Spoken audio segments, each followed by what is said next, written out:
Hello everyone, it's Tomodachi here, and for today, we have gotten us up some recent Nintendo news to talk about for today's video, and the topic we're about to discuss is about the last bits of information I'll be going over for Tomodachi Life Living the Dream before the game officially released on the 16th of April. This week, for me, has definitely been long and quite a lot, because after all, it has been pretty slow, but Tomodachi Life Living the Dream is about to finally release on the 16th, and I know fans are really excited. I really can tell that Living the Dream is going to be one of the best Switch to 1 games of all time, and probably one of the best games I played in recent memory, to be fair. But before the game has released, Nintendo had just recently released a brand new Ask the Developer interview, which goes over the development cycle of what was going on behind the scenes for Living the Dreams gameplay, as well as another thing to talk about, which is the time zones. So I will not really be talking about anything else about it, such as, you know, new outfits, new features in this one, because I do want to play this game pretty much blind free, even though we've already talked about quite a bit. So this will be the last video I will be talking about that covers brand new information on Living the Dream before the game releases on the 16th. But to really go over shortly, I do recommend reading the entirety of Ask the Developer, as it goes over quite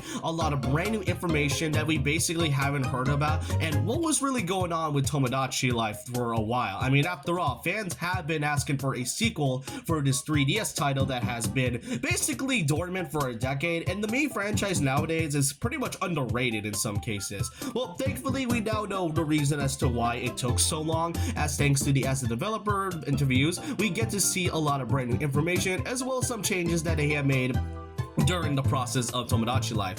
So it turns out, according to Takahashi, one of the developers shown in the article, it turns out that this game had been in development since the year of 2017. He here says, I believe development started at around 2017 after things had settled down on Mitomo. The producer, Sakamoto-san, and I have both had a special attachment to Tomodachi Life and have been playing the previous game on the 3DS for many years. We've already squeezed out all of that game, and Sakamoto said to me, sadly, there's so much that I want my Mii characters to experience, but there's nothing more I can do for them. So we talked about our desires to create a new Tomodachi Life game. So the fact that this game was in development for a long time basically means that they had already been settled for a sequel to Tomodachi Life during the Switch 1 era. We gotta remember, this was during a few years after the release of Tomodachi Life that came out on the 3DS. And you know what, I can agree on Takahashi here and Sakamoto, is that as much as I really love the 3DS game on Tomodachi Life, I wouldn't really say it's boring. It also becomes to the point where it does get repetitive after you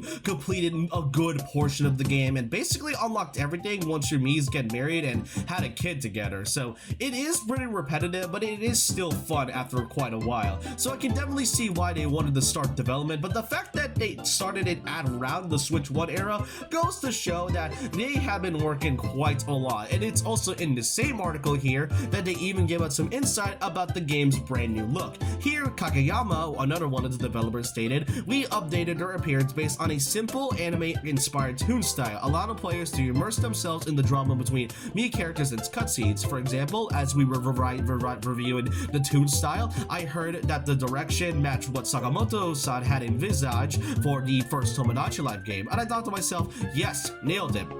In fact, the Mii characters on the packaging of the first game have more of a toon style on design, unlike how they look in the game. And you know what, I mean, that kind of makes sense. I mean, after all, there is a lot more options they've added for this game more than ever, with new hairstyles, the addition of new noses, ears, beards, and such. And you know, them mentioning Tomodachi Collection, which was actually the very first game to the Tomodachi series, which not a lot of people really tend to know nowadays, since the version that came out on the 3DS was mostly the one people were recognized about, while the one that came out in Japan never really came outside of that country. So it makes sense why, and I do kind of wonder as to why this never came out outside of Japan. I guess they just didn't have any innovation or any like motivation to kind of have fans be interested. But even so, I do really appreciate how much time it took for development. It does kind of make me wonder as to why there wasn't really a Switch 2 version, because if there was going to be some type of plan for the Switch 2 console, probably around like 2023 or 2024, it does kind of make me wonder as to why there isn't like a dedicated Switch 2 edition, especially when you have the opportunity to also put in the mouse controls, which, let's be clear, the mouse controls has not exactly been well utilized lately, aside from like a few other games. But other than that, yeah, I do recommend reading the entirety of all 3 parts that comes from as the developer. It gives so much interesting comments and development as to what was going on behind the scenes. But then there's the second part of the video I want to go on. First of all is that, yes, Tomodachi Life, if you haven't heard, Living the Dream has been leaked. Yes, for some reason the game has been leaked from a ROM, which some people were able to play this game on PC, and that's when they were able to find out like a few new things, like new features, new items, new outfits and such, which I won't really go over because this video is going to be already long enough as it is. But the game has been leaked, but trust me, it is only going to be a couple days from now until the game had released. But then there's the last thing I do want to talk about, and that is the release time zones for those who have bought the game digitally. If you have pre-ordered the game on digital or from the eShop, your game has already been registered as part of the game's home menu about a week ago. So for those who are curious as to when this game will be releasing, aside from the exact release time, the time zones here are really interesting. Usually it comes out on like the specific date at around like the same day as the release date. But for this one, however, thanks to the YouTuber Mayor Mori, we get to see an interesting time zone gimmick as to how this game will be released. In many regions such as New Zealand, Australia, Japan, Germany, the UK, and specifically the Eastern time zone for the United States, they will all be releasing at around midnight at April 16th, so the same day as when the game released. However, in the other regions, in the other parts of the United States specifically, they will be releasing at around the 15th of April at 11 p.m., 10 p.m., and 9 p.m. So in 3 specific time zones, they will all be released at least 2 to 3 hours apart from the actual release time zone. So for those who have bought the game digitally, if you are living in like, I don't know, the specific time zone, then you are able to play that game very early at that time, which means you are able to get early access while the rest of the world is able to get the game on the exact release time as the game had intended.